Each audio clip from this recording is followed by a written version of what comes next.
The wind arrived before the desert did.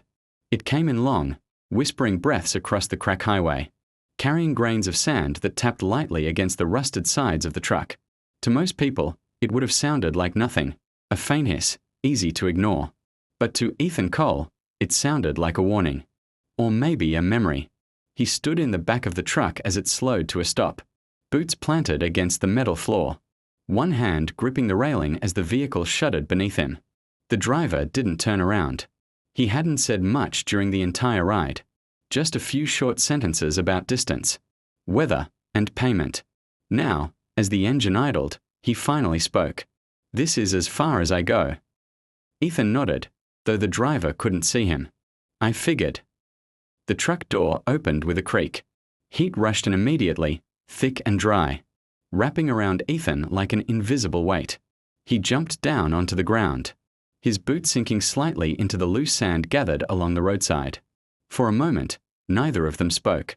Then the driver leaned out of the window just enough for Ethan to see his face, tired, lined, and uneasy. "You sure about this?" he asked. Ethan adjusted the strap of his backpack. "No." The driver let out a short laugh. "At least you're honest." Ethan glanced out toward the horizon. It stretched endlessly, a vast ocean of sand and light, broken only by distant shapes that might have been rocks or illusions. The sky above it was painfully clear, the sun already high and merciless.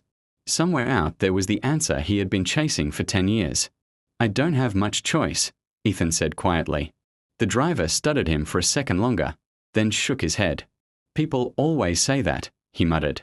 "Like the desert gives them choices." He reached into the cab and pulled out a half-full canteen, tossing it lightly to Ethan. "Take it. You'll need more than what you've got." Ethan caught it. "Thanks." "Thank me yet," the driver replied. "Just try to come back."